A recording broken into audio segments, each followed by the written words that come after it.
Can't start your day without coffee? You're not alone. 60% of Australians drink coffee every single day. But here's the question nobody's asking. Is your caffeine habit helping you or slowly harming you? Today we're breaking down the science behind caffeine, the benefits, the risks, and exactly how much is too much. Plus, I'll tell you the one time of day you should absolutely never drink coffee. Let's get into it.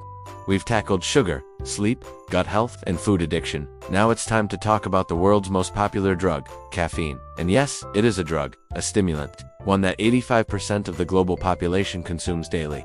By the end of this video, you'll know exactly how much caffeine is safe for you, what time to stop drinking it, and whether energy drinks are as dangerous as they say. Sound good? Let's go. First, let's break down what caffeine actually does to your body. Caffeine is a natural stimulant found in coffee beans, tea leaves, cacao beans, guarana berries, and yerba mate. It can also be made synthetically and added to energy drinks, sodas, and supplements. Here's how it works. When you drink caffeine, it blocks adenosine, a chemical in your brain that makes you feel tired. This gives you that temporary energy boost. Within about an hour, caffeine reaches its peak levels in your blood. That's when you feel most alert. But here's what else it does. It increases your heart rate, raises your blood pressure, boosts your respiratory rate, and stimulates the release of stomach acid. For most people, this is perfectly fine. But if you have a heart condition, anxiety, or acid reflux, caffeine can make those things worse.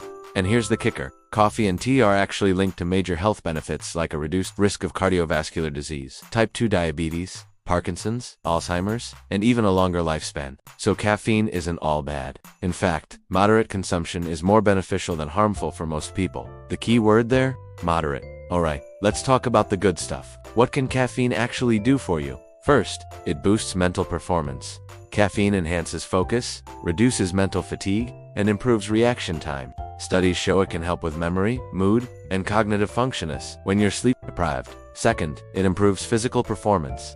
Athletes rely on caffeine to boost endurance and strength. It increases adrenaline, helping your body perform at a higher level during workouts. Third, it lowers your disease risk. Moderate coffee consumption, which is about 3 to 5 cups per day, is associated with a reduced risk of Parkinson's and Alzheimer's, a lower risk of type 2 diabetes, a decreased risk of certain cancers like liver and uterine cancer, and even reduced overall mortality. Fourth, it's rich in antioxidants. Coffee and tea are absolutely packed with antioxidants that combat inflammation and oxidative stress, supporting your overall health. And finally, it may help you live longer. Multiple studies show that coffee drinkers have lower rates of chronic diseases and tend to live longer than non-coffee drinkers. So caffeine, especially from coffee and tea, is a real feel-good story in nutrition. But this is important, there is a dark side. Now let's talk about what happens when you overdo it. The most obvious one is insomnia and sleep disruption. Caffeine consumed late in the day can cause insomnia and reduce your sleep quality. Even if you fall asleep, it decreases your deep sleep and REM sleep, the stages where your body and brain do the most repair work. The rule of thumb: stop drinking caffeine by 2 p.m. if you want quality sleep. Next is increased anxiety and jitters. For people prone to anxiety, caffeine can increase your heart rate, trigger feelings of unease, and even cause palpitations. If you're feeling jittery, shaky, or on edge after coffee, you've had too much. Then there's dependence and withdrawal. Regular caffeine consumption leads to dependence. Your body adapts, and you need more to feel the same effect. When you try to quit, you get withdrawal symptoms, headaches, irritability, fatigue, and difficulty concentrating. Withdrawal can start as soon as 12 hours after your last cup. Caffeine also causes digestive issues. It increases stomach acid production, which can lead to heartburn, an upset stomach, or flare-ups of acid reflux. It also increases your heart rate and blood pressure.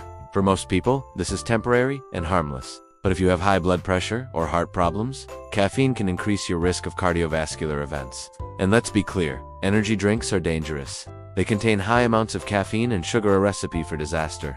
Excessive consumption has been linked to an increased heart rate, high blood pressure, and even cardiac events like heart attacks. And the worst part, labels often don't tell you the actual amount of caffeine in them. No amount of caffeine is safe for kids under 12, and teens should be very, very cautious. Alright? So what's the magic number? The FDA recommends no more than 400 milligrams of caffeine per day for adults. That's about 4 cups of brewed coffee, 10 cans of cola, or 2 energy drinks. But here's the thing, everyone's different. Some people metabolize caffeine very quickly. Others are slow metabolizers and feel the effects for hours. You should limit or avoid caffeine if you are pregnant, as caffeine passes through the placenta to your baby. The same goes if you're breastfeeding. You should also be careful if you have sleep disorders like insomnia, anxiety, or panic disorders, acid reflux or ulcers, heart arrhythmias, or high blood pressure. Also, be aware, if you take certain medications like stimulants, some antibiotics, asthma meds, or heart meds, signs you're consuming too much include trouble sleeping, jitters, or shakiness, a rapid heartbeat, headaches, feeling anxious or irritable, an upset stomach, or frequent urination, because caffeine is a diuretic. If you're experiencing any of these, it's time to cut back. Here in Australia, coffee culture is huge. We pride ourselves on quality flat whites and long blacks. But with the rise of energy drinks and pre-workout supplements, caffeine consumption is at an all-time high, especially among teens and young adults. And that's concerning. Okay, so how do you enjoy caffeine without the downsides? First, time it right. Stop drinking caffeine by 2 p.m. to protect your sleep. Caffeine has a half-life of 5 to 6 hours, which means it takes that long for your body to eliminate just half of it. If you drink coffee at 4 p.m., half of it is still in your system at 10 p.m. Second, start low and go slow. If you're new to caffeine, start with just 1 cup and see how you feel. Don't jump straight to 3 shots of espresso. Third, avoid energy drinks. Stick to coffee or tea. They're natural, rich in antioxidants, and come without the sugar and artificial additives. Fourth, stay hydrated. Caffeine is a diuretic, so drink extra water.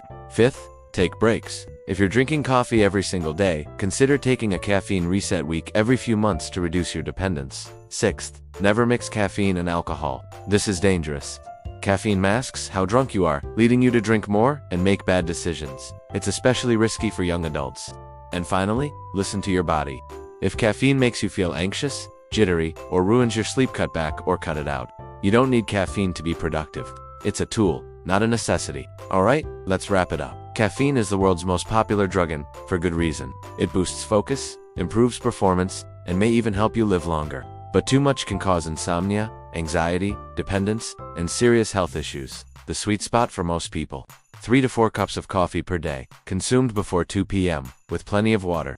So here's what I want you to do. If this video helped you, hit that like button, subscribe for more science-backed health content every week, and share this with someone who drinks way too much coffee. You know who they are. Comment below, how many cups of coffee do you drink per day? Be honest. Next time, we're tackling hydration myths. Do you really need 8 glasses of water a day? Stay tuned. Thanks for watching from Ausier. Drink smart, live well, and I'll catch you next time.